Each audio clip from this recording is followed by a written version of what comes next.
আমরা break through science society সম্প্রতি আপনারা নিশ্চয়ই লক্ষ্য করেছেন যে ত্রিপুরা সরকারের রাজ্য শিক্ষা গবেষণা ও প্রশিক্ষণ দপ্তরের পক্ষ থেকে সপ্তম শ্রেণী গণিতে বইয়ের প্রচ্ছদে রাহু, কেতু, সূর্য এবং চন্দ্রকে গ্রহ হিসাবে দেখানো হয়েছে। আমরা শুরু থেকেই এর প্রতিবাদে সামিল হয়েছি। আমরা জানি যে রাহু, কেতু এবং সূর্য, চন্দ্র এরা কোনো মতেই আধুনিক বিজ্ঞানের পরিভাষায় গ্রহ নয়, বরং সূর্য হচ্ছে একটি নক্ষত্র, চন্দ্র হচ্ছে পৃথিবীর উপগ্রহ এবং রাহু, কেতু এদের কোনো বাস্তবিক অস্তিত্বই নেই।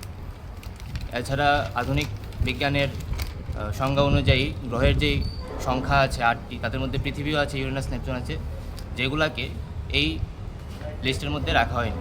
মূলত এখানে যেটা করা হচ্ছে সেটা হচ্ছে যে প্রাচীন জ্যোতিষশাস্ত্রের অন্তর্গত নবগ্রহের চিন্তাকে এখানে জোর করে চাপানো হচ্ছে। অতীতে যখন মানুষ বিভিন্ন ধরনের ভ্রান্ত চিন্তা দিয়ে সমাজকে ব্যাখ্যা করত, সেই পুরনো চিন্তাকেই, যেটা বিজ্ঞান একদিন ভেঙে নতুন চিন্তাকে প্রতিষ্ঠিত করেছিল, সেটাকে বাদ দিয়ে পুরনো চিন্তাকে নিয়ে আসছে।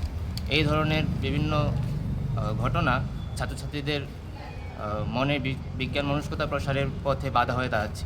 তাই আমরা সংগঠনের পক্ষ থেকে আজকে রাজ্য শিক্ষা গবেষণা ও প্রশিক্ষণ পর্ষদের এখানে একটা ডেপুটেশন জমা দিতে এসেছি।